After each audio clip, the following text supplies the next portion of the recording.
Thanks for tuning in to another episode of Hashtag Dork. My name is Rich Keefe, joined as always by Davey Eyeballs. He is Rick Rude Von Dick Dude. All hail the king of ginger ale. It's Ryan. Davey, how are you? I am having a wonderful night, Richard. How are you? It's I'm great. Beautiful, brisk Tuesday night. Not only that, Ryan, but it's hashtag Dorktober for Dream Warriors. Oh, we're going with Dream Warriors. You got that one?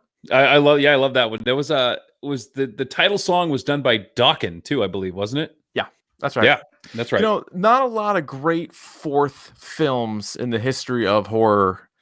And this is no exception. Nope, it is not at all. And Ryan, so what we're going to do is, as people are already listening, this is Breaking Bad. This is not Dorktober. It doesn't really fit Dorktober. But because El Camino comes out on October 11th, we're finishing up our Breaking Bad seasons. We will do Joker next week as well. And, of course, El Camino. But in the meantime, we'll also mix in some horror spooky content because they already said more spooky content. Everyone loves the spooky content. Yeah. I think that, you know.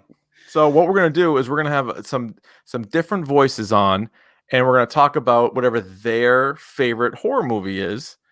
And we got one for you lined up. We're not going to tip our hand just yet, but no. And I think it's cool. So I actually have another announcement. I haven't done this in a while, but forgive me. So if it's not very good, but my wife is very much wants to participate.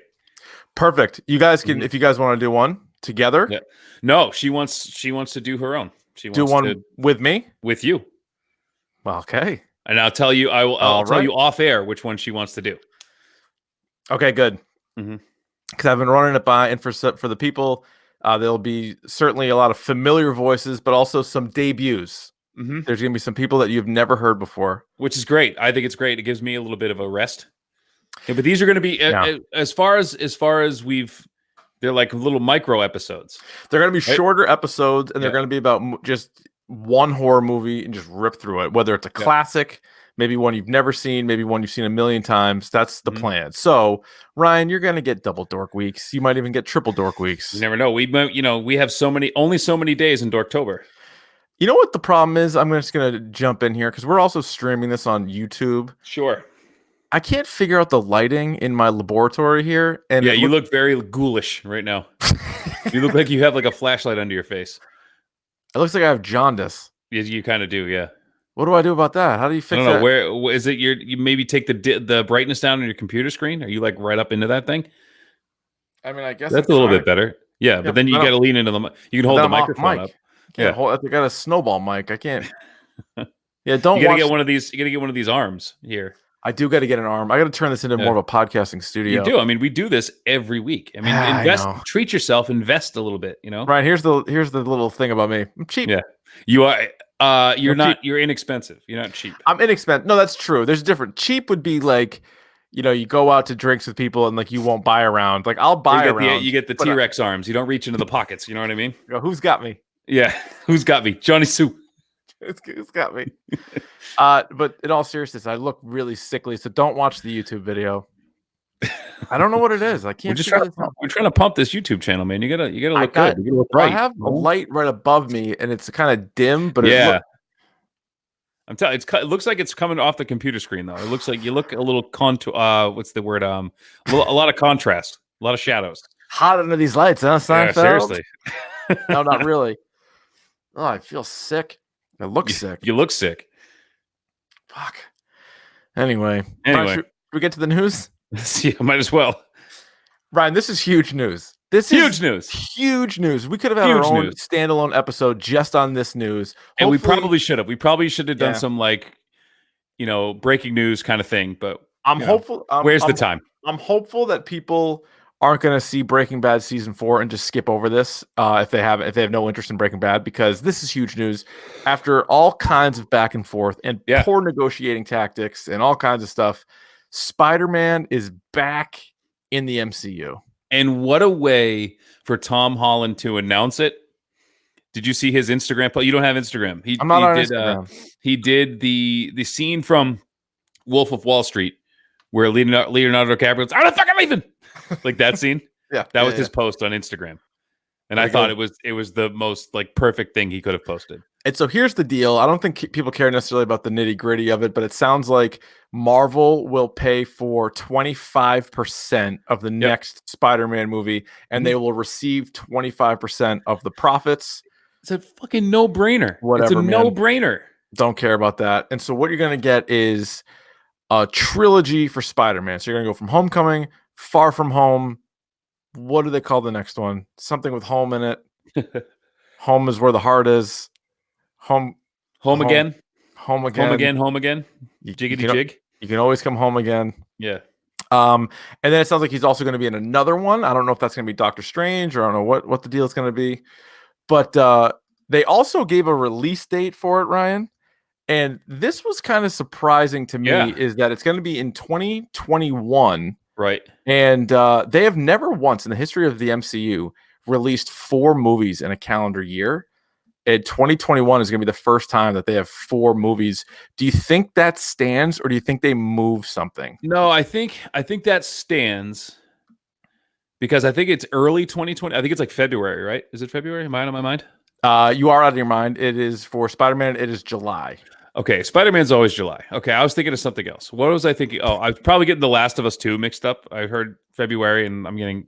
You're all jacked up about that. So here's the deal. So here I can break it down for you very simply. Shang-Chi and the Legend of the Ten Rings is going to come out in February. A movie that nobody asked for. Again, I said that about Guardians of the Galaxy too. Good point. Good point. Say that. Yeah. Doctor Strange in the Multiverse of Madness, which is also going to be a horror movie. They should release it in October, but they're really releasing it in May. Mm-hmm. Spider-Man sequel in July, and then Thor: Love and Thunder in November. I'm excited for that. Aren't you excited for that? I'm very excited for that. A little more Korg and Meek. Mostly Korg and Meek, I would like to see. Mm-hmm. But that's a lot of MCU movies in one year. A lot of MCU movies, and I'm here for it. We're going to see them. We're going to enjoy them. We're going to love them. Are we still going to be doing the podcast then? Who knows? It depends on what happens. I mean, it really does. I could just quit this thing right now. I don't need this. Any second. I do need this. I need this desperately. It's my only escape. I quit the stream. This is all I got left. This is it. This is my only connection to the outer world. But I'm like, that's a lot of movies. But it's also so far in advance. But they like having these days. Plus the July one. I was reading this whole story about like all the different movie studios and what they have coming out, and like there's going to be an Avatar movie, there's going to be like a Fast and the Furious sequel, there's like all these things coming out in 2021, and it's all just studios trying to compete with each other.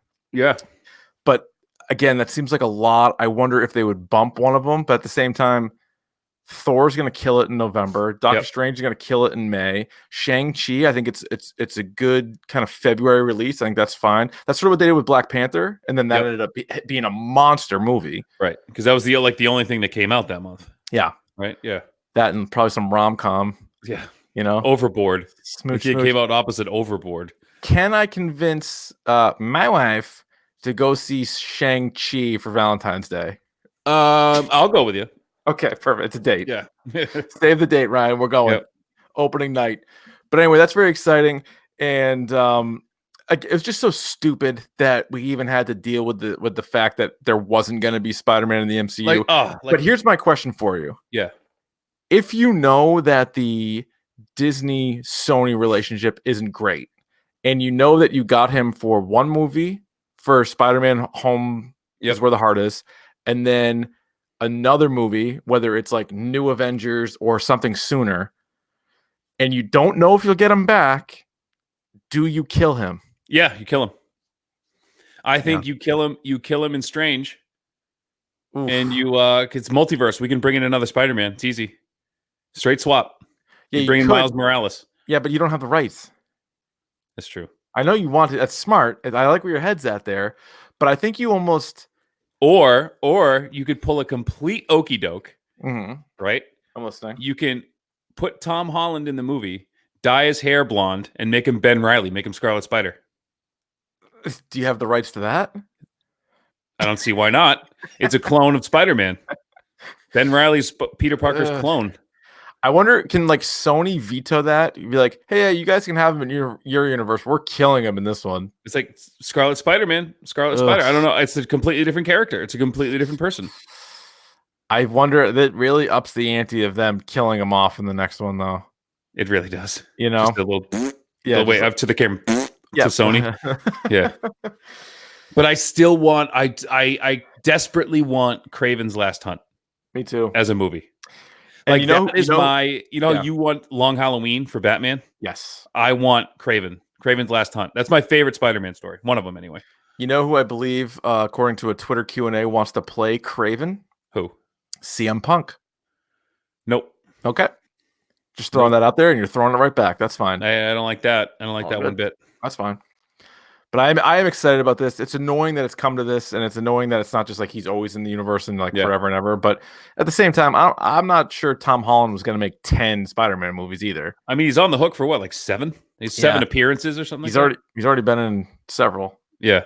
So that's that. That's very exciting news, though, overall, and that's good because that movie needed to be made. It needs to be. You can't get to put a button on it. Such a cliffhanger after Far From Home. Like the whole country now knows his identity. Like you had to see that payoff. Much to do. Yeah. Anyway, and Feige and whoever the writers, they had that story completed. Like, we need to finish this. Like, there's one more thing that comes next that they have to get to. Right. Ryan, do you like shared universes?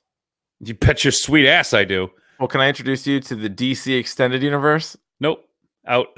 Well, okay. Hang on.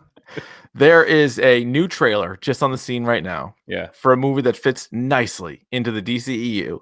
That movie is called Birds of Prey. Yes. It comes out next February. And the emancipation of one Harley Quinn, right? Yeah. That's actually the full title of the movie? No, I think there's a word in there too that isn't a real word. Is it fantabulous? Oh, something like that, yeah. I believe is what the title is. Something written by some idiot. Well, you can't have everything. But I do like I like the cast. Margot Robbie. Mary Elizabeth Winstead. Who's the best? Who's the absolute tops? Margot Robbie was the best part of Suicide Squad. Doesn't say a whole lot, but it's true. Yep.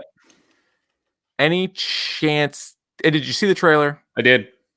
Did you like the trailer? Nope. Didn't care for it, huh? Didn't care for it. You know what's scary to me? What's that? Is Ewan McGregor, good actor. Yep. Black Mask, really good villain. Yep. It reminded me of Joker, Jared Leto. A little bit. You know what I found? I found this trailer to be silly. It's a little silly. I think they're not trying like to play up the comedy. Not quirky, not goofy, not comedy. It was silly. Here's another concern of mine. Yeah. Black Mask, not wearing a mask yet. Yeah, okay. He better throw one on. Yeah. I bet by the end of that movie, he's got one on. Okay, so Man of Steel, Batman v Superman, Suicide Squad, Wonder Woman, Aquaman, Shazam. Where will Birds of Prey rank in there, you think? It's better than Suicide Squad, but just barely. Yeah. I think it'll be better than Batman v Superman. I hated that movie. You did? I didn't mind it. I didn't like it. There's a lot I didn't like. There's Superman. They did such a bad job with Superman, and Superman kind of sucks anyway. I really don't think that there are as many Superman fans as you are led to believe. I think that it's a boring character. Yeah, it's like Shaquille O'Neal has like the Superman tattoo, and you're just like, hey, okay. Yeah. Like people, I think, want to like him, but he's no good. I just keep going back to that Pete Holmes like College Humor thing. Like, we got to team up. I'm like, why? Yeah, you seem. Why do you need any of it? Why do we need Justice League? Like, you could punch a hole in the planet. Like, why? What do you need me for? I'm pretty sure you have it covered, sir. Yeah, pretty sure you have it covered. But anyway, that's Birds of Prey. Well, we'll see. We'll see. But also, Birds of Prey. I don't know. Wasn't the original Birds of Prey had like more? I don't know, like bird characters. Like bird characters, yeah. Like obviously, Black Canary is in this, but wasn't Batgirl in it? And I guess Batgirl was in it. They're not necessarily birds. They got wings. Close enough. Yeah, closer than Harley Quinn. Yeah, I don't. Anyway, I don't know. Huntress is in it though. Huntress is great. I love Huntress. I like Huntress too. Huntress is great. Ryan, did you want this? Stranger Things season 4. I think it's as they say in Lord of the Rings, it is a creature that is bound to me at this point. It's one of those things we're just going to have to get through. I don't want it. I don't want it either. And like I said, we're trending downward with this. We are trending downward. Season 1 was one of the great one seasons. A real surprise. We loved it. Kind of came out of nowhere. And next thing you know, we were loving it. We did an episode on it. Season 2, to me, was surprisingly good. Not as good as 1, but good. And 3, I thought was solid. But you're really pushing the envelope. I don't need to see these kids like seniors in high school. Like I just don't. I don't need to see it. Now, the little teaser, they ran a teaser. We tweeted it out at Dork Podcast, and it said, like, we're not in Hawkins anymore. Right. So, okay, like at least you're doing something different, but overall, don't need it. Don't need it. And like I said, the biggest thing, it's become the budget's become too big, and it's like squeaky clean now. Yeah. And like I said, it's all in high def. Like it just doesn't feel right to me. No. Like inject, if they did a Dustin and Steve spinoff. Right. That's better. I would watch that in a hot Texas minute. Right. But I'm not going to watch the whole thing with 11. And that I'm not interested in that anymore. A Dustin Steve spinoff where they every once in a while run into Hopper. Yeah, and that's what's their choice? What's her name? No, Maya Hawke is in it too. Okay. Yes. Yeah, and she can be friends with Steve or whatever. Yeah. Right. There you go. Perfect. And they go on their adventures. Yeah. But so that's that. I don't know if there's a release date on that yet, but they just tweeted out a teaser earlier. Ryan, Jurassic World 3. I know one of your favorite properties. Oh my God, I can't wait. They are bringing back Alan Grant, Ellie Sattler, Ian Malcolm. They're all going to be in Jurassic World 3. They said they were bringing back Ian Malcolm for Fallen Kingdom, and he was in the movie for all of 30 seconds. But how good were those 30 seconds? Not great. Oh. Not great. Nature. That's my Jeff Goldblum. It's pretty good, right? It's solid. It's not my best. Not your worst. Not my worst. Not your worst. It's solid. What do you say is my worst impression? Your worst impression? Yeah. Competent podcaster? Yeah, maybe. Yeah. That's terrible. The Irishman, which is like a 6-hour movie that's coming out with De Niro, Pacino, and Pesci. I'm most excited to see Pesci back on the screen. Pesci? Yeah. Are you going to watch this movie in one sitting? I'm not going to watch it at all, if we're being honest with each other. That's a take. I'm not going to watch it at all. I'll tell you why. Wow. Robert De Niro and Al Pacino have not made a good movie in 20 years. When did Meet the Parents come out? 01? I think like 99, maybe? I think it was 01. Let's look. Give it a Googs. Let's see. Meet the Parents. 2000. So we split the difference on that. Yep. Yeah, so it's been 19 years for De Niro, and it's probably been since Godfather for Pacino. Yeah. I'm really not a Pacino guy, I'll be honest. I'm not a Pacino guy. Son of a Woman was awesome. Obviously, I loved Heat. Heat's the balls. That was 95, right? I know, but for both those guys. Other than that, it's funny because there was a rumor. I don't think they're going to do it, but there was a rumor that Hulk Hogan and Ric Flair were going to wrestle each other, like now, and that's what this is. What was that movie where like Robert De Niro like boxed somebody and they were like, was it Stallone? And they were like super old. I was going to say, well, he was in Raging Bull. No. But it was like the movie was called Grudge Match. Ugh.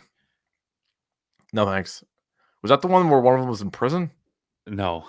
Grudge Match? By the way, Al Pacino was in Geely. Trash movie, apparently. He was in The Recruit in 2003. Nah.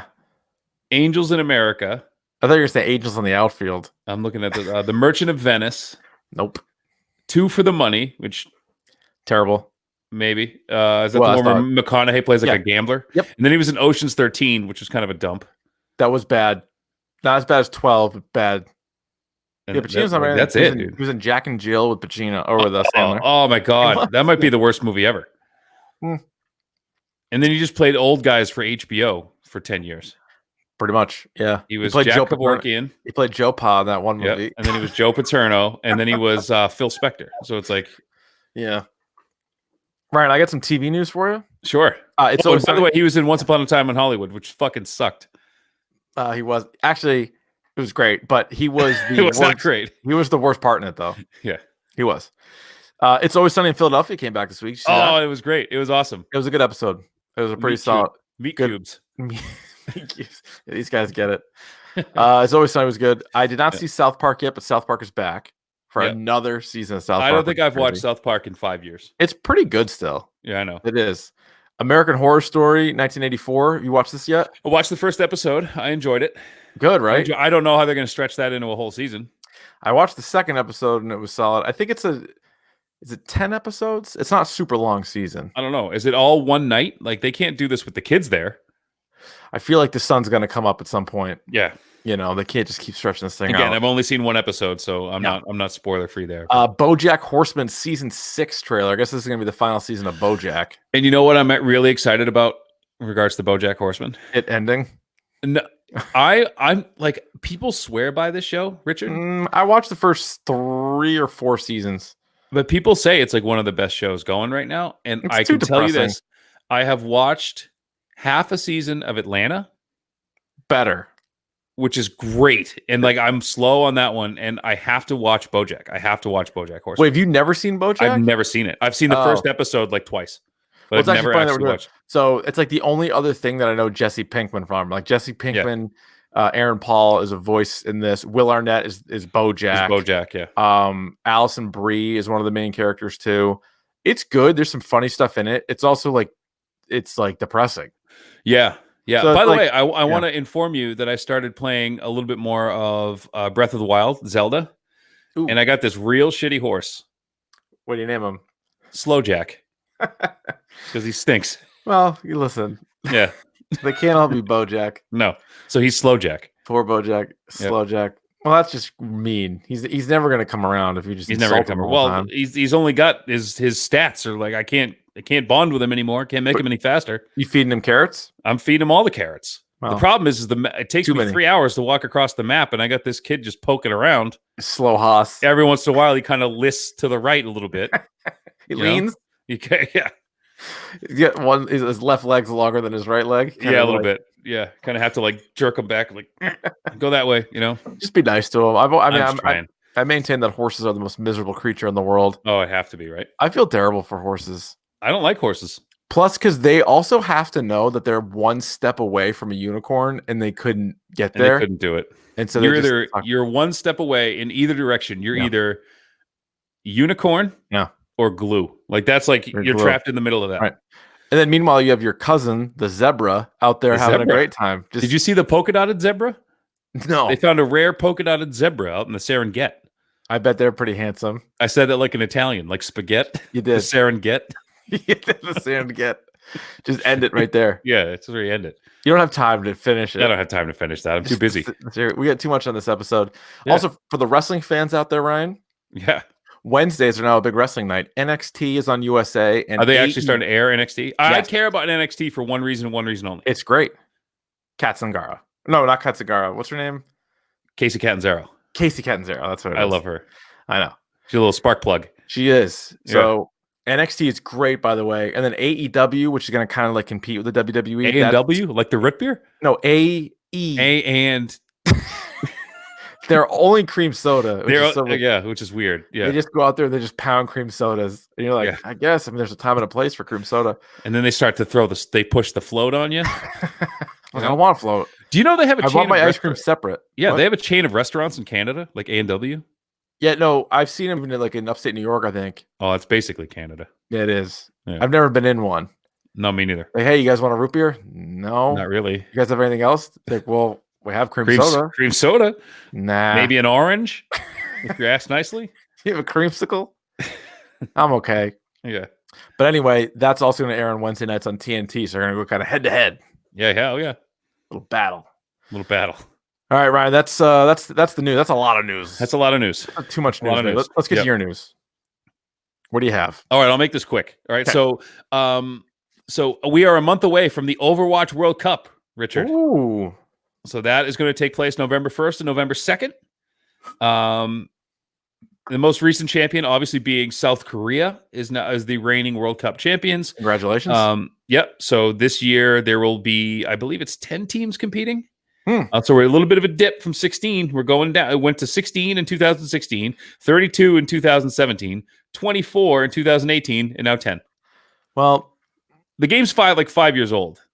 Basically, it is. Although I still see them on like ABC and like ESPN and stuff. Like, they're on like that Disney XD all the time. They're running that, and it's a very popular game. I haven't played it in a in a dog's age. No, I beat you to it. Yeah, a couple of blue moons over. I haven't. No, I have not. Yeah, I wouldn't mind picking up the sticks again. I wouldn't mind it either. I think the pressure's off to do it in stream. I'm not worried about what you're going to say. I'm not worried about Mac or West dropping hard C's on us. I'm not worried about that anymore. Yeah, I got to keep it family friendly. Not anymore. No longer. Nope, not anymore. X-rated. Exactly. So, and the other bit of news I have. So, get this, Richard. Mobile games are stealing the show right now. There is a Call of Duty mobile, which has the people. It's all like I'm kind of out on this, but people are all about it. It seems it's one of those. It's free kind of games. I hate that. Freemium. Yep. And Mario Kart Mobile. How's this? I haven't played this yet. It's actually super fun. All right. And it's set in its first day, set a download record 10.1 million times downloaded. And so it's free? It's free. And I can just play? And you just play. Just for fun? Just for fun. It's for fun. Is it like one of those things where it's like it's free, but like you only get one track? No. Like it's legitimately free. It's not like Mario Run where you can play like the first 2 levels and then you're going to pay for the rest of them. Like, is it going to drain my battery? Oh, absolutely, absolutely going to drain your battery. But get one of those like portable batteries. You're fine. Right. It actually is. You can play with one hand. You don't have to hold it like horizontally. You can hold it in portrait mode and just swipe with your thumb. It's actually pretty intuitive. It's actually really fun. I actually have played it. What do you want me to do with my other hand? It's free to do whatever you want. You can wave to somebody. You can do finger guns at someone going across the room. Okay. You can give a hand hug. You ever had a hand hug? No. It's nice. It's I don't instead want of people touching me. No, it's good. Instead of people actually hugging you, you just press palms together and wrap your thumb around the back of the person's hand. That's a hand hug. Are you a big hugger? No, that's why I like the hand hug. Oh. I do not like hugs. You're opposed to touching?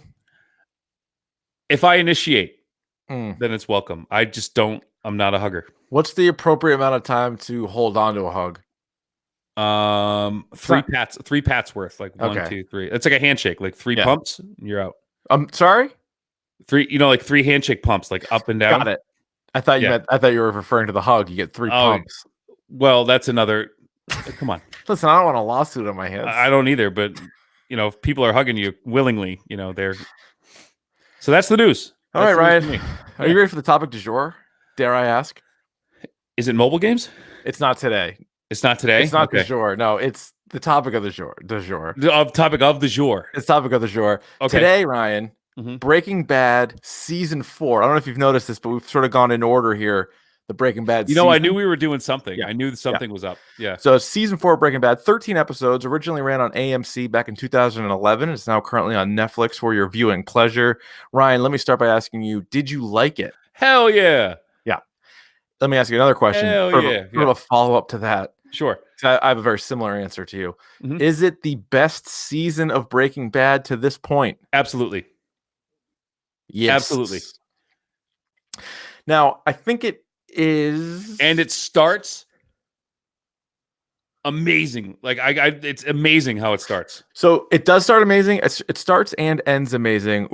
Is this fair? Is this fair to you that the highs of season 4 are better than the other highs, but some of the lesser episodes are lower than some of the other seasons in a way? I feel like what's great about this season is it has some of the singular best moments of the series, I think, in this season. I agree with that completely.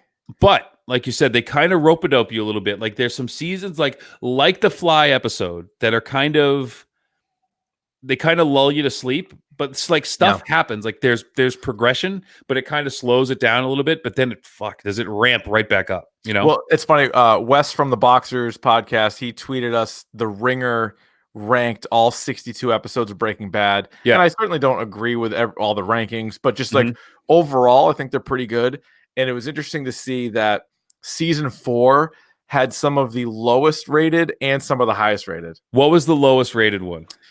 Shoot, I forget. I think it was one of like the middle type episodes. I can pull that list up for you, but it was like, I think the lowest rated episode actually might have been one of these episodes from season 4. But then like episode 1, Box Cutter, and to me, like the final 3 episodes of this season, I would put on the short list of best season, not just best episodes of Breaking Bad, but best TV episodes, period. Like they're that good.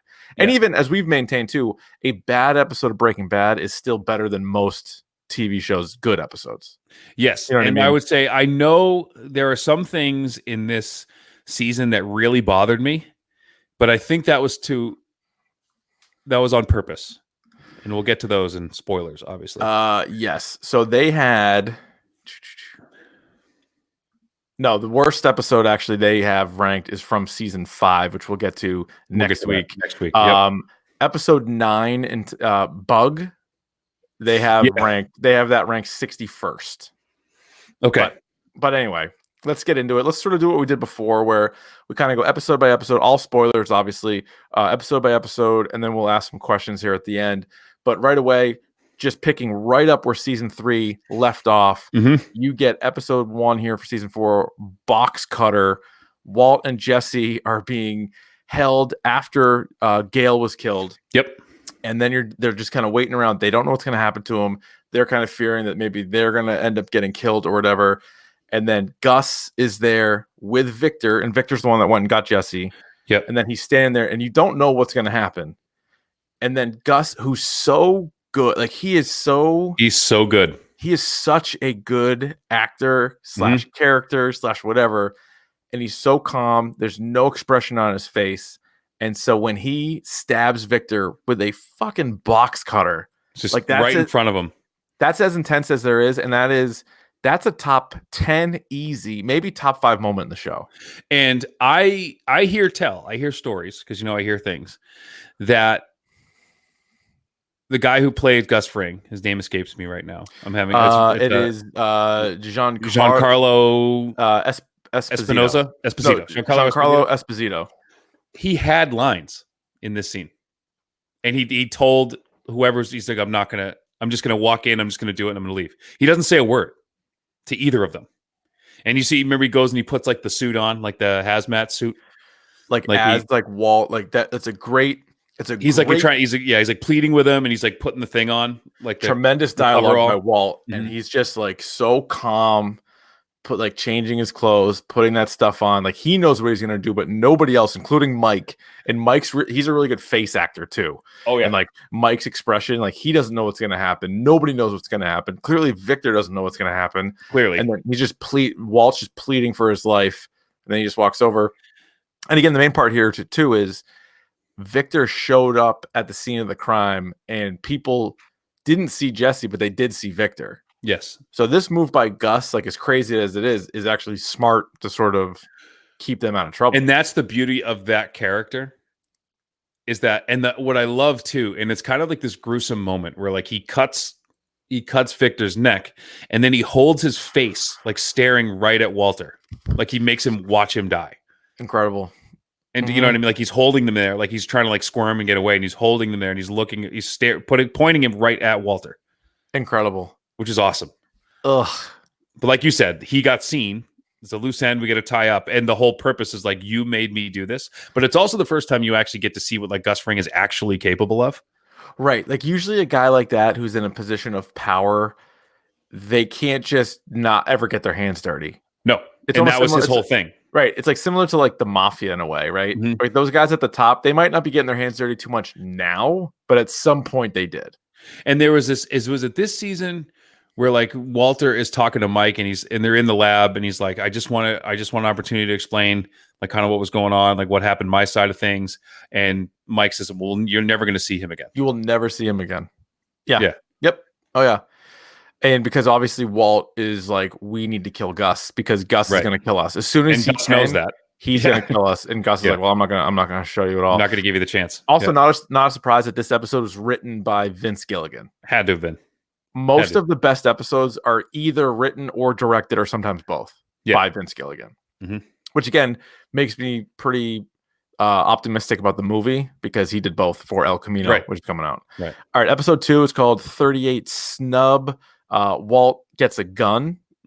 That's a cool great scene in the beginning with the guy, the gun dealer. Yeah. You also go to Jesse's house in this, and oh boy, yeah, it starts to get pretty crazy, but this isn't crazy yet. And so he has that insane stereo system. Yeah, and he's just like, he's talking about like how loud the thing is, and he stands every time he's listening to music, he's inches from it. The thing looks like a UFO. Like I've never seen a stereo system that big. I mean, that's like basically it's a PA system. Like it's not even just like it's not even a stereo system anymore. And it's funny because Badger and Skinny Pete go over and they actually get into an argument. And I want to get your answer to this. Yeah. What is the better game? They debate this. Yep. Left 4 Dead or Resident Evil 4? Story wise, it's Resident Evil 4. It's not even close. Like I think that's just the better. I prefer Resident Evil 4. Mm-hmm. However, Left 4 Dead is really fun. I was gonna say, I just remember it being super fun. Yeah. Only if it's when you're playing with 4 people, you know. If you're playing with randos, it's not that fun. No, but I really did like the Left 4 Dead games. But it's also, this is like a well-written thing because it seems like a throwaway type of conversation. And then they also talk about Call of Duty Zombies, but just what we end up seeing over the next few episodes, what happens in Jesse's apartment and Jesse himself, like zombies. There's zombies. Yeah, there's zombies. Like, it's pretty good. And so he has a party, and basically he's just so numb from like killing Gale. Like he doesn't know he doesn't feel anything, and so he can't be alone. And so he's just has to have people at his house all the time. Doesn't matter what they're doing in his house. Nope. He's just like stealing from him. Doesn't matter. Doesn't care. Doesn't care. We find out that there's a new Victor, the guy Tyrus. Throughout the rest of this season. And isn't it funny to like this is the first time, obviously, again, that like Jesse's hang on, I just unplugged my headphones by accident. All right. But the first time that like Jesse's actually killed somebody. So Gale's we get to see firsthand like what effect that has on him. As I put my headphones back on. Which is really good, by the way, because like you didn't really get that much with Walt. And part of it's like, is this really believable? Like, honestly, like if somebody who was like a school teacher one day, you're a school teacher, Ryan. I am a school teacher. All of a sudden killed somebody, you wouldn't be able to just show up the next day like you're good. No, and that speaks to the characters of both of them. Right. You know, again, just how fucked up Walt is. And last season we talked a lot about how Jesse kind of wrongly convinces himself that he's the bad guy. He's not. And Walt's like, I can't be the bad guy. And you're like, well, dude, everything you do is a bad guy. You're a bad guy. You're a terrible person. You're a bad guy. Yeah. Also, you're starting to get Hank is rehabbing, obviously from his incident with the cousins. He's doing all that stuff. And this is the part of the show and the season that like really dragged for me, and I didn't really get it, and I thought it was stupid. And every time the whole thing with the minerals, the geodes, he loved minerals. I thought I was just fucking. So this is what I'm talking about. Whereas I don't think it gets to the point like The Sopranos where there are certain storylines where you're just like, this has nothing to do with anything. But there is there's a little bit more filler here. And and with some of the other characters and even some of the, like, I don't love the Andrea character, which we'll get into with Jeffy, but it does ultimately give you, there is a payoff there. There is a payoff because Jesse needed that human connection. And I think the geode thing with Hank, as frustrating as it was, showed his level of like obsession with things. And when he couldn't obsess over who Heisenberg was in that investigation, when he's rehabbing, he needed to kind of occupy his mind with something else. Yeah. And I think he was actually pissed off that he was screwing around with so many minerals and whatever. But this is when, for me, Marie becomes more annoying than Skylar in this season. That changes.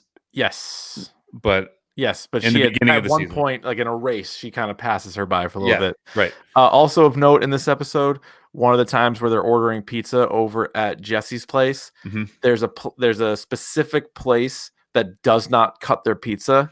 Yeah. How outrageous would that be? And it's the same pizza that Hank threw on the ceiling.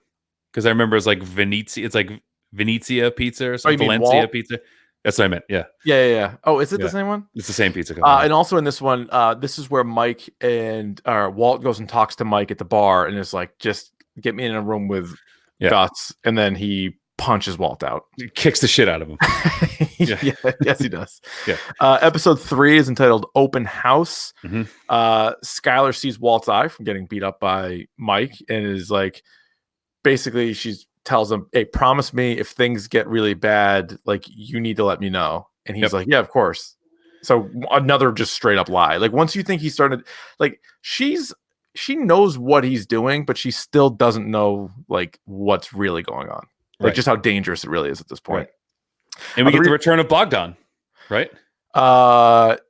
Yes. Yeah, because they're trying to figure out how to buy the car wash in Mhm. this one.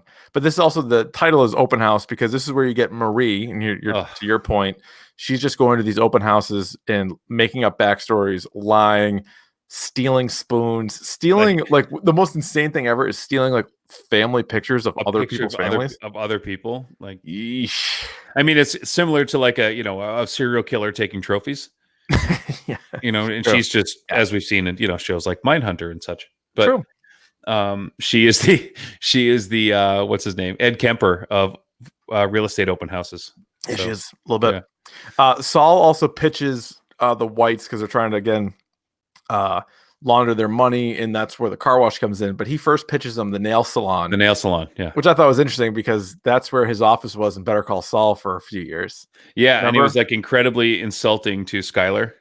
Yeah, I'm like, I don't know why, but she was obsessed with that. This is also where you really start to see Jesse's house goes from like a party house to a crack house. Oh yeah, and this this made me uncomfortable. Mm-hmm.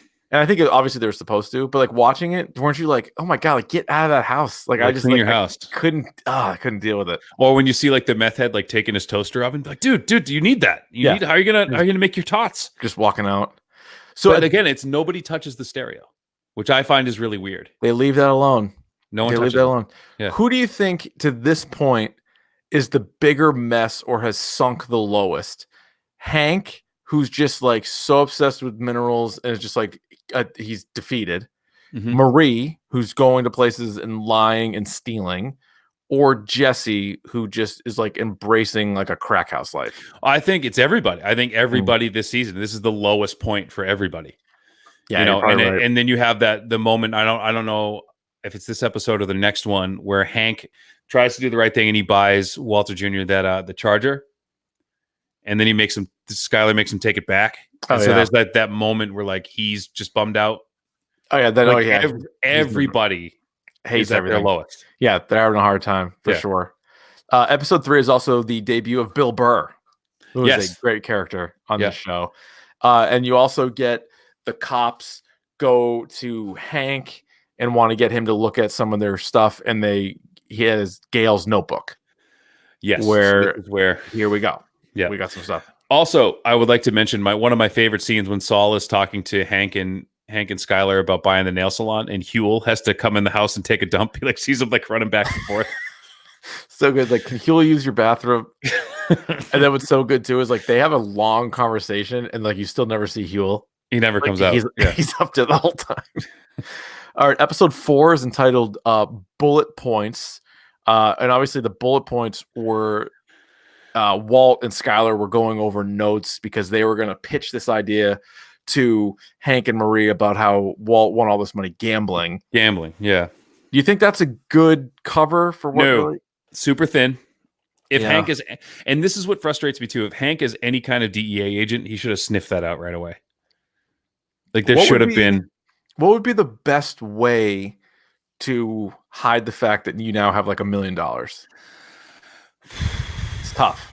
I mean, if I were them, there is like if you had a life insurance policy and you were, I know this from being in the industry, and you were diagnosed with a terminal illness, like you can take out your life insurance. So you could say like we took out we cashed in a life insurance policy. We thought Walt was gonna pass. He didn't. So now we're sitting on this money. We didn't know what to do with it. We figured what a nice little nest egg. That would have been might be better. Yeah, that might be better. Then again, like that might that's traceable. They're all tough. That's traceable. So like I don't know, but immediately that was my thought. Hank also shows Walt the stuff that he has on Gail at this point. So now Walt is like, oh, here we go. Like he knows stuff. And there's that scene with the WW. And that scene where he's like, you got me. And that comes full circle, but it's really good. That's that scene where he's like Walter White. WW, and he like jokes around. There's been a few times where he's like, he jokes around throughout the whole series. And because Hank tells Walt, he's chasing Heisenberg. He's reading through the thing. And he ends up saying, oh, it's a Walt Whitman poem, right? So like, at least for the moment, he kind of hesitates. Like, all right, well, Walt Whitman. Yeah. And it's funny that just the arrogance again, the pride of Walter, and throughout that whole scene where he's just kind of smiling at him. Well, then it really comes back later on. But so Walt sees Jesse's place for the first time and what a dump it is in this episode. Also, this is the first time Saul brings up the idea to Walt about how he has a guy who can like make you disappear. Yes. So they sort of start this all the way early in episode 4. And that's all the vacuum guy? Yeah. Yeah. Yeah. The back of the card, and it's like you got to ask for a certain thing or like a certain model. It's pretty awesome. Yeah. And then also this is where the dude steals, I think it was 78 grand from Jesse, and then Mike brings it back, and Jesse still doesn't care. Like he's a straight up nihilist. Like he's like, he's like, you want to know what comes next? He's like, you're gonna threaten to kill him, so kill him. I don't care. Yeah. He's like, what do you want me to like beg that you don't? Like, doesn't matter.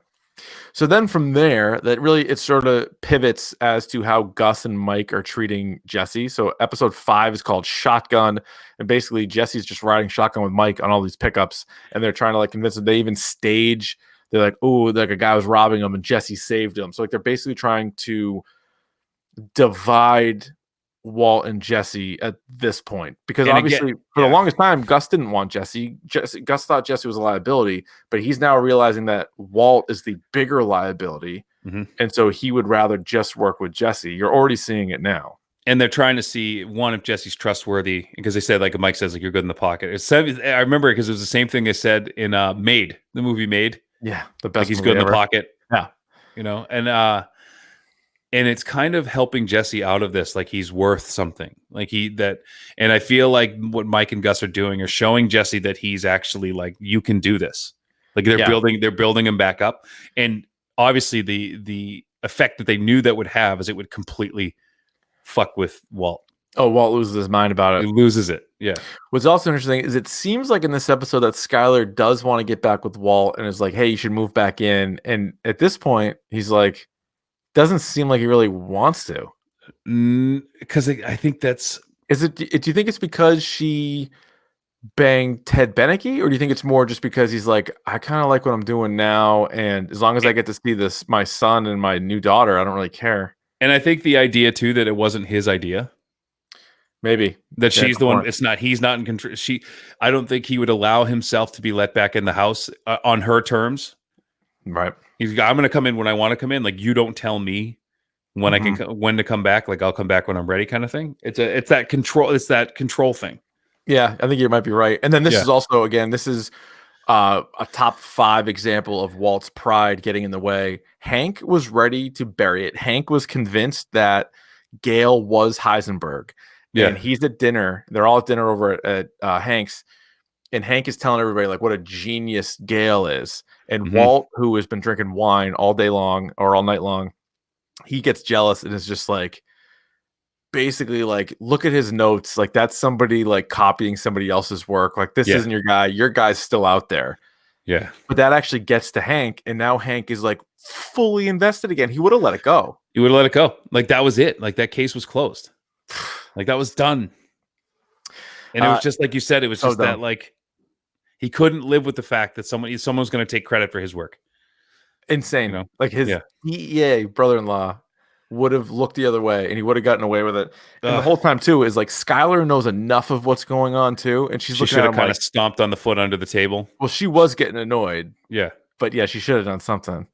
Episode 6 is called Cornered. And this is the episode where you get probably the most famous line in the entire series. Oh, man, yeah. I am the one who knocks. Woo! Is what Walt tells Skylar, like early in this episode. This is also the, but that whole little monologue where she's like, for the first time, I think, like kind of scared of him. And that's what I was just about to say. Thank you for saying that. Not to steal your thunder, but like she's been scared before, but never of him. Yeah, no, now she is. Like she's scared of the situation. She's scared of what might happen to him, what might happen to the family, but she's never been scared of him. And that was the moment. And that's why that line is so good. It's incredible. I think it's the best line from the whole thing. And it sums everything up too, like how he feels about himself because of all that's going on. So this is actually the episode where he buys Walt Jr. the car. Yep. And the other thing too, like 4 episodes ago, like that guy didn't even know how to use a gun. Right. And now he's saying that. Crazy. You know?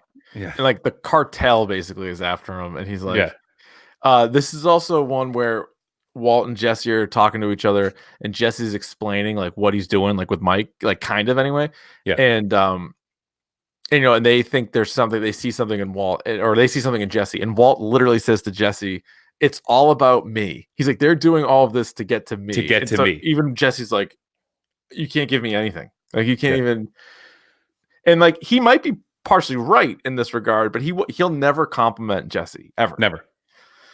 And I go back to that scene in the car last season where he's like, Jesse makes basically he makes it. He makes his own meth and he shows it to Walt and he's like, "This is garbage." Right. Yeah. And it's like clearly good. Yeah.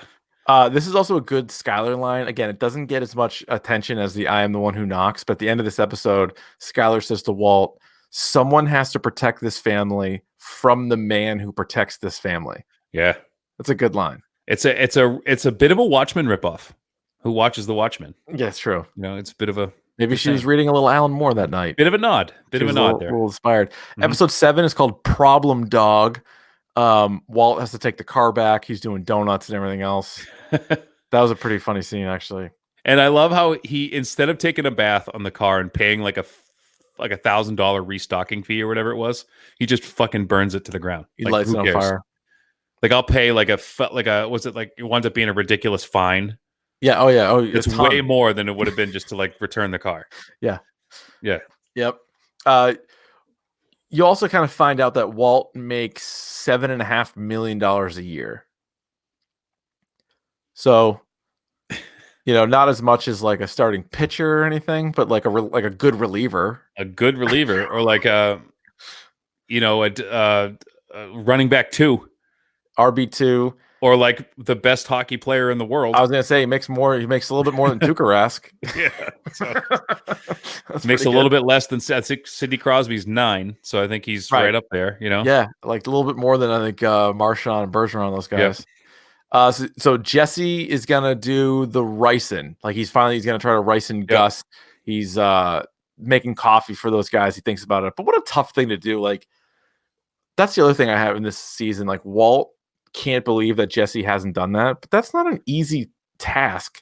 No, can you imagine trying to poison somebody like in front of them and making sure they don't know it, and then if they catch you doing it, they will immediately kill you? Like that's not an easy thing to do. And after you killed one guy and that's sent you spiraling, you're not going to do it again. No, you're not really feeling that. No, especially a guy who would probably see it coming.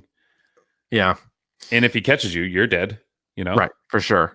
Yeah. So Hank is investigating. Hank has like the right sense of this. Like he saw the Los Pollos Hermanos like bag or whatever at Gail Bedeker's house. So he's following the leads here.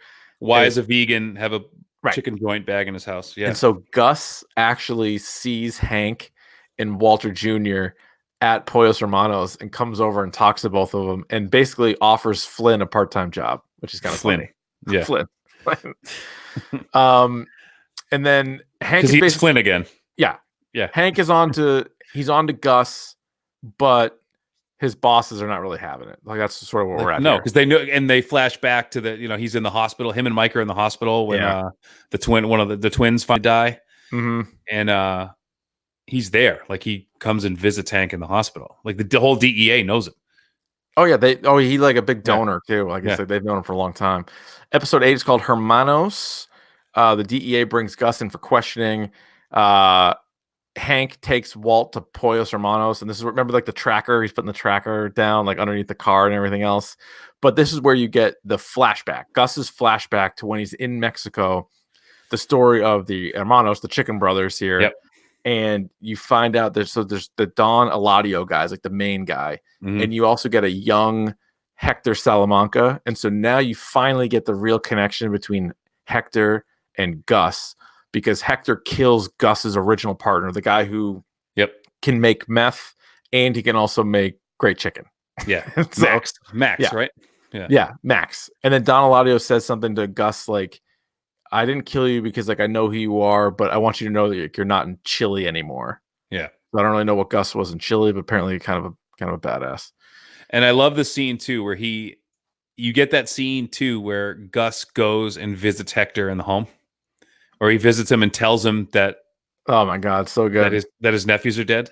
So good, like just and and just the fact that like you think, Gus is actually a bad guy, but you don't really know how bad. Like he's just going to torture this guy. Yeah. And this guy can't do anything about it. Right. Because he was at the table when his friend was killed. Right. You know? But like you're like, and now you know why he hates, like he's in the complete right to hate Hector as much as he is. Yep. Like he should be torturing Hector now after what Hector did to him. Episode 9 is entitled Bug. This is Ted is being audited. And this is when Skylar pulls ahead of Marie in the race. Yeah, Skylar definitely gets worse. Mike saves Jesse from snipers when the sniper there was shooting at those guys over at Gus's, and Jesse's just kind of freezes, and Mike pushes them out of the way, and then Gus just walks right towards them, which is a pretty good scene. What an awesome scene. That was pretty good. Yeah. And then Jesse and Gus have dinner, and Jesse is basically like, Gus is explaining to him, like, because he's asking him, like, can you cook this by yourself? And he's like, well, you can't kill Walt. He's like, no, I'm not saying that. He's like, we got to take you to Mexico, and you need to teach these guys how to do this. And then Walt and Jesse get in a huge fight. They get like an actual fight at Jesse's house. They beat the shit out of each other. And it's because Walt bugged Jesse's car.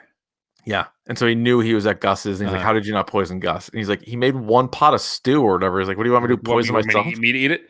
And then it's funny. Yeah.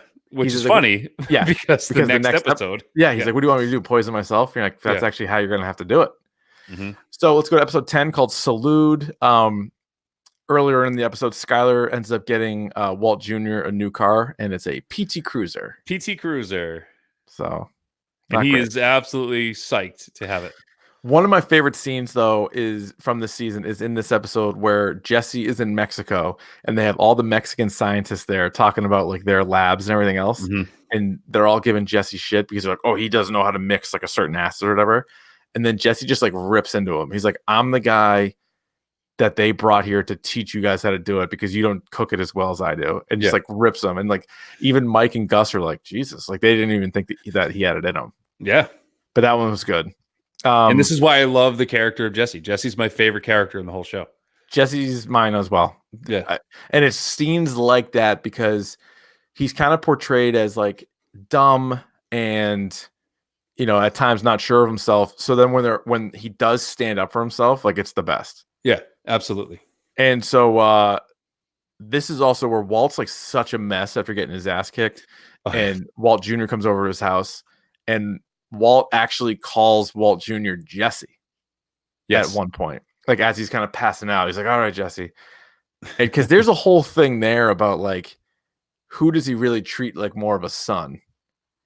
Yeah. You know, in the whole series. And there's this whole thing where you think like, obviously he can't, for obvious reasons. I mean, he can't like lay into his own son, you know, whether because of his physical disabilities or whether the fact that like it's out of character for him that he can't kind of air it out with him, you know? And so he takes it out. That's nothing. He just takes it out on Jesse. Like Jesse's like, you know, like a punching bag for him. Yeah. So this is where they're in Mexico.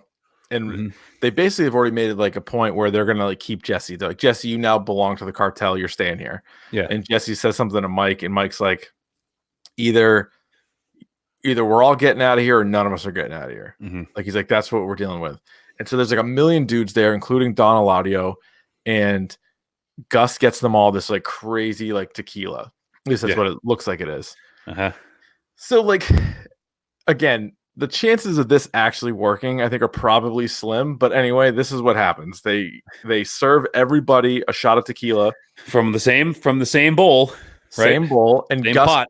Gus steps in and saves Jesse here because he goes. Jesse had one in his hand. He's like, "Hey, he's a recovering addict. Like he can't have it." So he takes it away from him. And then Mike never had one to begin with, just because he's like his muscle. And so everybody else takes a shot, including Gus. Gus takes the first one because at first you're like, "Well, this is kind of bullshit." Like a lot of people kind of watch, right? It. But he waits for Gus to drink it first. And then he sits and waits for like a little bit, then gets up, goes to the bathroom, tries to throw up as much of it as he can. And even then he's a mess and has to go to like this crazy little like mini hospital. And my favorite bit about that is he actually like lays out a towel for himself. Like he's still like just so. Oh my God. He's like, you're gonna fucking die. Yeah. And then everybody else dies. Mike has to kill a guy. Jesse actually saves the day because Mike gets shot. Gus is poisoned. Jesse ends up shooting Hector Salamanca's nephew. Like when they're leaving, that's Hector Salamanca's nephew, and then he like drives them to like the doctor. Yeah. And that's how that episode ends. So now you get the final 3 episodes of this season are as good as anything in the world. And I think out of all of these, I think 11 Crawl Space is my favorite. Because it is balls to the wall. Start to finish. Entire episode. Absolutely. It might be the best episode. And it ends with the best shot of the series.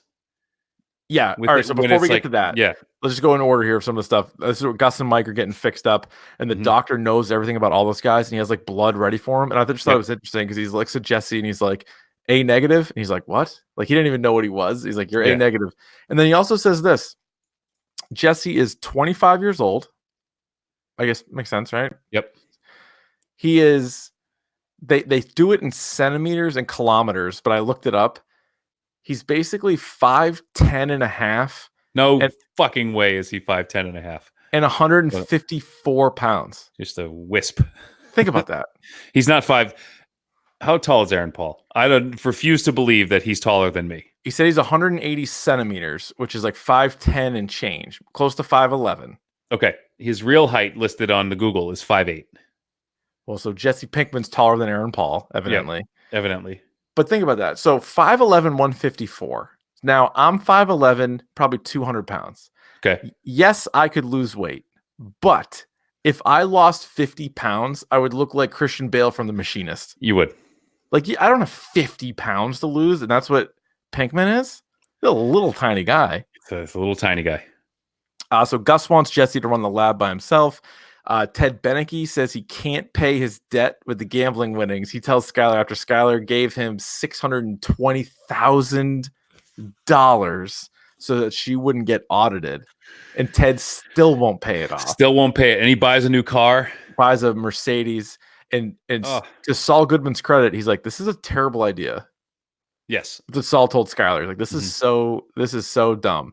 Now, in this episode, where I'm with you, this might be the best episode of the whole series. Yeah. You know what this show is really underrated for is the dark comedy aspect of it. Yes. It's pretty funny, like at times. Yes. And especially with Saul Goodman, obviously, Bob Odenkirk is hilarious. Bill Burr and Ewell are both hilarious. And then even some of the other characters, like Pinkman has some funny lines. But this is the one where Bill Burr and Ewell are making Ted Beneke sign the check over to the IRS. And he gets up full speed and tries to run away from them, trips on the carpet, breaks his neck on the floor, like into like the board, like he like crashes into the wall. It's amazing. It's incredible. I'm sorry, I'm coughing. And the whole time they don't touch him. Nope. You never touch him. And they're just like, oh shit. Like they just like watch him do it. Well, they set it up earlier in the episode where the carpet's like sticking up and like Ted's going to get over to the door and he's like stomping on it like this. Yeah. So like they actually tip their hand to it, but he gets up and runs like a jackass, like full like speed. Where are you gonna? And I think someone says like, where are you go? Like where are you gonna go? They barely move. The two guys just like look over like where's he going, and he dies. And the whole point is because Skylar said I don't want anybody to get hurt. But they make them do that, so he dies. That's amazing. No, but the ending, take it from here. This is the ending is so Hank is basically Gus tells Hank that he's going to kill him. That he's fired, and I'm going to kill you. Walt. And so, did I say Hank again? Yeah. All right. So Walt makes the call to the vacuum cleaner guy, right? And he calls Skylar. He's all exasperated. He kind of doesn't really tell her what's going on, but he's like, "Pack the bags. We got to go." Like, so he leaves her a voicemail. Like he doesn't get her. Right? Mm-hmm. So he comes back to the house and all of his money is in the crawl space.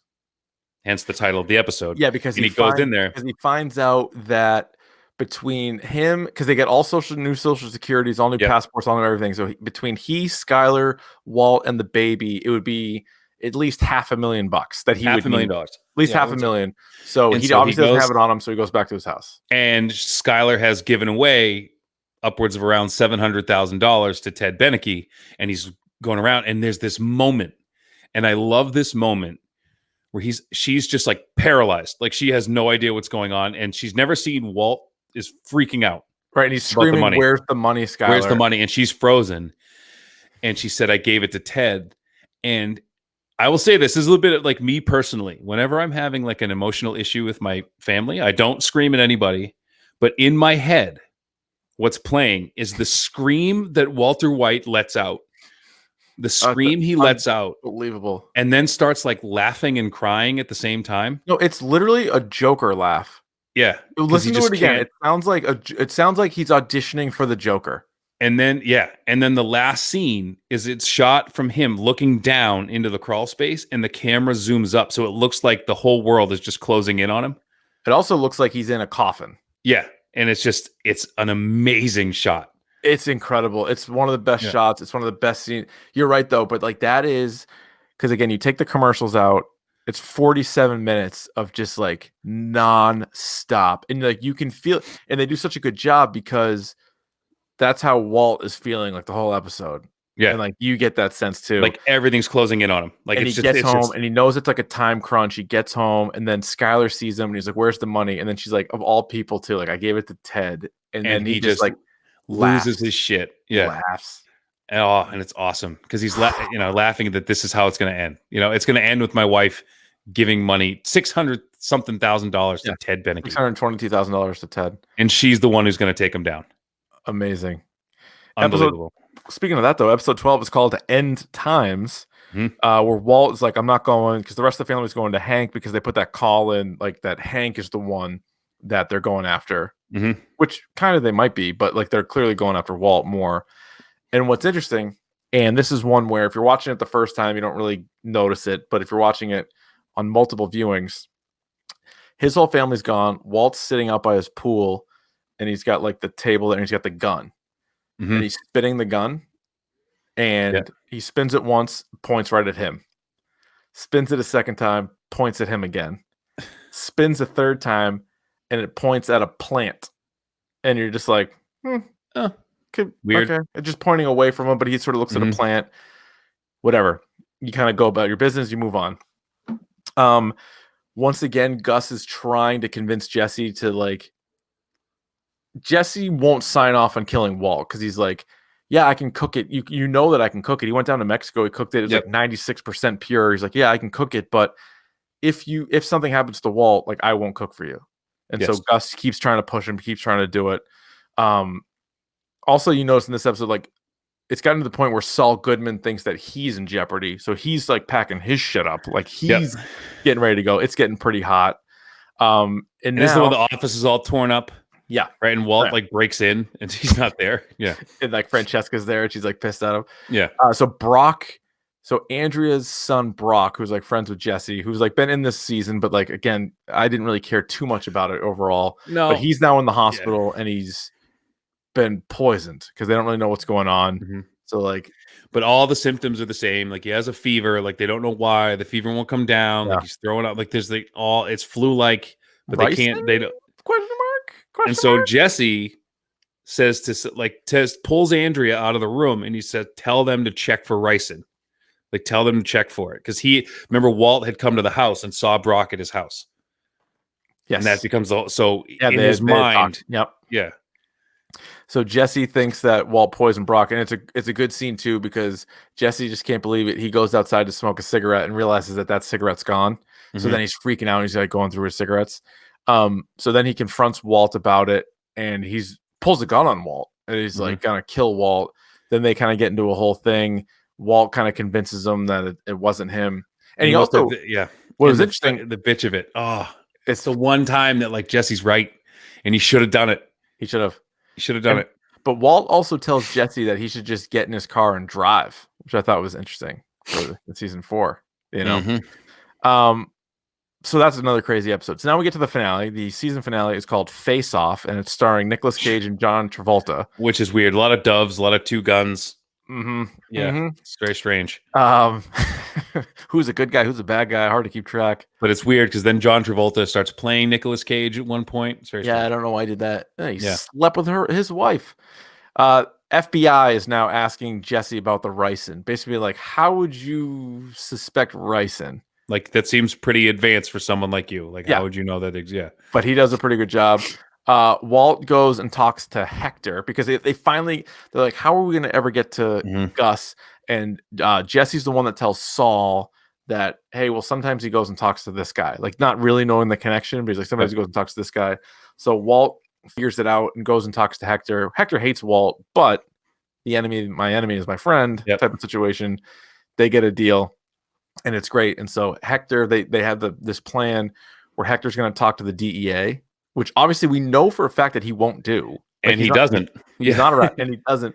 And he's doing the little letter chart with his bell, and he spells out "suck my," and they're like, "Okay, all right." Yeah, we're okay. And then they spell like FUC, and they're like, "We're done here. We're done here."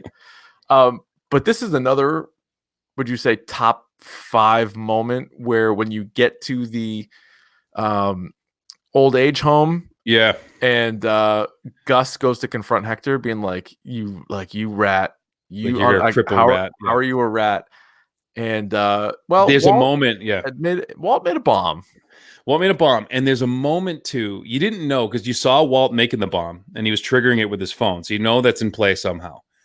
But there's that moment where he's sitting and Gus is insulting Hector. He's just like, "You're a crippled rat, and that's all anyone. That's some legacy you're going to leave. Like, you're the last one in your family. Like, everyone else is dead. Like, this is what you're going to leave behind."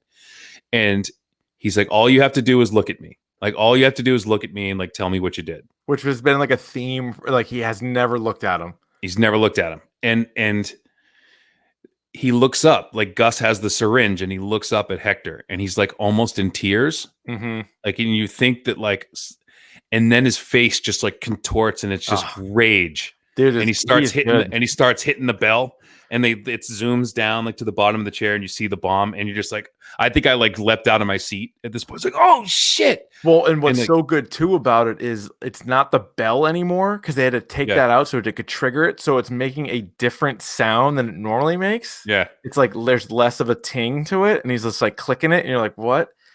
And then the thing like violently, like the door shoots out. Yep. But then they okie doke you. This is Gus awesome. Yeah. walks out, and you're like, oh my God, Gus survived. And then the camera pans over, and he looks like Harvey Two-Face. He looks like Two-Face from The Dark Knight.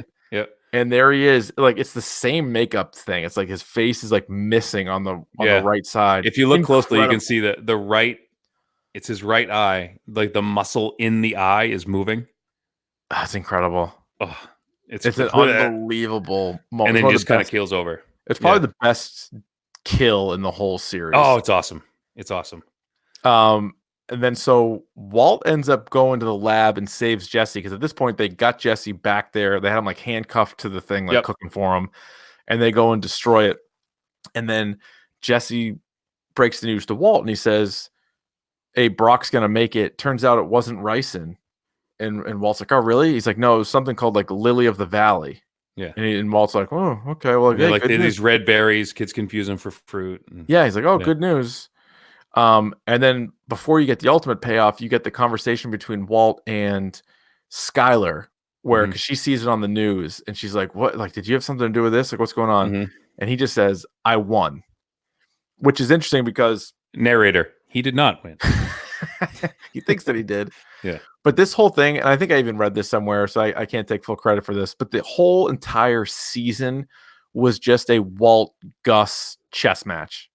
Yes. Like, and Walt even said, like, to Jesse, like, this, Gus has been like 10 steps ahead of me the whole time. Like, they were using Jesse the whole time. Like, each one of them was using him, but they were as a pawn, as a chess piece on the board. But then the end. So the end reveal is insane, because you're like, all right, this is already a wild ride of a season. And it's awesome because at this point you're kind of cheering for Walt, like he did it. Yes. Like he's done it. And so then they Gus have this is dead. Walt saves Jesse. Walt and Jesse are on the same side. Like, good for them. Like, okay, they've made it. And then you go back, and it's kind of an eerie shot because it's Walt's backyard, not even a yard, but like the back spot where like the pool is and like the chair and everything else, and it's just panning slowly, and then it goes to that plant which the gun was pointing to back in episode 12, and then it zooms in, and there's like a little tag on it that says Lily of the Valley. Piece of shit. So Walt, there they go. Yeah, you're just a piece of shit. Think about this. Walt killed, well, he really didn't save, but he also kind of killed Jane. Is that killing? Not actively not saving? So I think he may have killed her, because watching it again, if Walt wasn't in there, she doesn't fall onto her back. Right. Because he kind of nudges her and she falls. Yeah. But at the very least, he didn't save her. Right. At the worst, he killed her. Mm-hmm. And then he also was willing to almost kill a kid. Yeah. Like that kid should have died, but it got Jesse like on his, because he convinced him that Gus did it. Who's a bigger villain, Gus or Walt? Walt. Yeah. By far. Like Walt is the bad guy. It's amazing. Like he is. Like you talk about like the big bad guy in it's Walt. It's crazy. So for me, some of the best moments of it were what we said, the Lily of the Valley reveal, the Gus face death. Awesome. And then anytime Jesse kind of stood up for himself, like those were the highlights for me. And obviously the crawl space episode. I also love, Bogdan eating shit.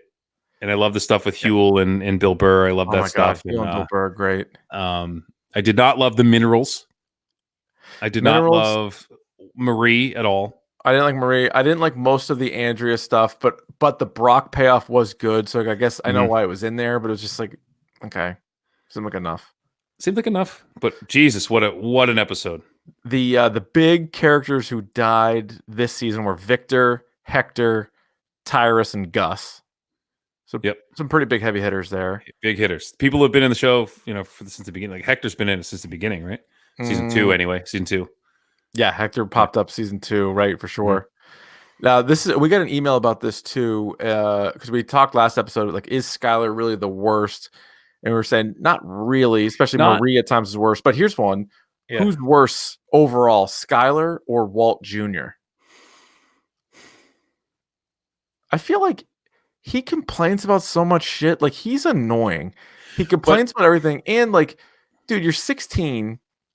And I know the PT Cruiser's not the coolest car, but think about it. If your parents got you a car and you didn't have to pay for it when you were 16, what the fuck does it matter what it is? It doesn't matter. But he's just, and I think the issue that people have with Walt Jr. is and I think it's part of the character, and I think it's why the character's there. He's oblivious to everything. Like, he's so wrapped up in like his like teenage bullshit that he has no idea what's going on. Yeah, that's true. And and the joke is he says it, I don't know, dozens of times, like, what is going on? Like, his character actually says what is going on like a dozen times. That's true. That's a good point. He asks for breakfast and he says, what is going on? Like, those are his 2 lines. I'm going to Lewis's. Yeah. It's basically what he's got. Here's an interesting question for you. Out of the 2 main married couples, Walt, Skylar, Hank, and Marie, who do you think out of the 4 could do better than they're doing? Like, you know what I'm saying? Like, when you look at like partner wise? Yeah, like who you're like, ugh, they kind of like, they could definitely do better. Okay, I'm going to flip it. Skylar could do better. Yes. And Hank could do better. Because sometimes I think Marie could do better because Hank was going through some shit, but he was such a dickhead to her this season. He was and he was, taking his frustrations out on her or whatever. But you've got to figure like an able-bodied Hank back in the day could pull some tail. Yeah, maybe. Yeah, Skylar could definitely do better than Walt. Yeah, for sure. Like a shit bum teacher. Like, who was that guy? Who was the MVP of the season? Either Mike or Jesse. Mike. Oh, here's an unpopular opinion about Mike. Kind of not that great. He basically just does what he's told. I think that's his whole shtick. I think his shtick is like Steady Eddie. Like, he just does. It's not him. It's just like, I'm here to do a job. Very professional. Like, kind of a bitch. Just go around and dig up money for us for a whole day. But like, if that was your job and you got paid an exorbitant amount of money, but at least Walt and Jesse are like creating something and like doing something that not everybody can do. But I just love, like, you watch like Ray Donovan or like this. I just love fixers. You know what I mean? I got you. It's cool. Like, I also think Saul's always good. Oh, Saul's the best. Saul's so good. Yeah. All right. So this is like, you get full on Saul. Oh, you get full Saul. Yeah. All right. Where are we at now heading into season 5? Because you would think that Walt and Jesse are kind of in the clear here, right? I mean, Gus is dead. Most of the cartel that we know of is dead because Gus killed them all. So Mike is still alive, clearly. Yep. Saul's still alive. But there's no business anymore. There's no distribution. But this is also going to pay off for Hank because he had been pointing to Gus the whole time, and they just found out that Gus was found dead with a former like cartel member. So like this makes they're Hank going to start investigating him. But who did it? What's going on? So it'll be good. So there's a lot of loose ends there. 16 episodes, and when they ran it live, I think they split it up 8 and 8. Right? They did like a first half season, half season. Yeah. So that's gonna be tough to shotgun all these episodes, but you know what? We will do it. We will do it. That's what we do here on Because as Sons of the Granite State, we do love the fact that some of this season takes place in our home state. Yep, live free or die. Live free or die, baby. Live free or die. Looking forward to that. Ryan, do you want to get to the pick of the podcast? Sure. All right. Would you like to kick, receive, defer, or defend a goal? I will receive. Okay. I will take the ball. Yep. My pick of the pod is a trailer, believe it or not, something that is coming out in 3 weeks. When I was in high school, I would watch this movie probably once a month. I had it on DVD, as you know, the movie Dolomite. I think I made you watch it a couple times, and I found it to be one of the funniest movies I'd ever seen. It's a blaxploitation movie that came out, I think, in like 1975 or like the mid 70s or whatever. And it's just ridiculous. It's incredibly like low budget, but like super funny, whether intentionally or unintentionally. There's a movie coming out on Netflix called Dolomite Is My Name. It's a biopic for people who want to be like weird about that word. Biopic. It's biopic, starring Eddie Murphy as Rudy Ray Moore as Dolomite. Cool. So the trailer's out. So watch the trailer. It looks awesome. I hope Eddie Murphy gets back to like swearing and stuff and not doing daddy daycare. That would be good. So I think it's rated R. So check out that trailer. Love it. Ryan, my pick of the pod is something that you put on my radar, and I appreciate this very much. And this really lines up nicely with hashtag Dorktober. Not 1, not 2, not 3, but all 4 Scream movies are available right now on Netflix. So for like a week, right? A merry marathon. Yeah, I guess they're getting rid of a couple of them, and then, but you can watch them all right now this week. And as we said last year, as much as I like all of them, you don't really need to see 3. Kind of unnecessary. Does nothing to move the plot forward. It does nothing. No payoff. No payoff. No major character dies. There's no reference to it in the number 4. Was Wes Craven even involved in 3? Yeah, his name was on it. Yeah, he was. He directed it. He directed all of them. All right, Ryan. Next week, it is at the very least a double dork week, maybe even a triple dork week. We're gonna wrap up our Breaking Bad with season 5, but also Joker, which I'm excited to see. Yeah, man. So that'll be next week. You can rate, review, and subscribe to the podcast on iTunes and just about everywhere else that podcasts are available. You can follow us on Twitter at Dork Podcast. You can subscribe to us on YouTube, youtube.com/Dork Podcast. And you can email us anytime, dorkpodcast@gmail.com. You got anything else, Ryan? No, I'm a fiend for mojitos. Is that my line? Yep, that's your line. Perfect. Oh, since it is Dorktober, should we remind them about the skeletons? Yeah, I mean, they come from under the ground and all over, and they will pull your hair up, but not out. Okay. All right. Just making sure that the people know that it's a concern these days, like Triple E and skeletons. Yeah. You know? Thank you for that. Thank you.